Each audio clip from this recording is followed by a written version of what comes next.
ጸንቷል አልጸናም? ጸንቷል። አንድ ላይ በቃ እናውጣለታለን ጋይስ ከእናንተ ጋር። የፈረንጅ ስም ነው ረስተዋለች።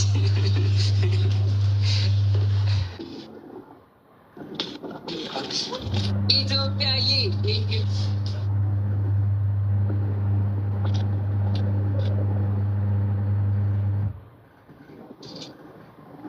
ነገሯቸው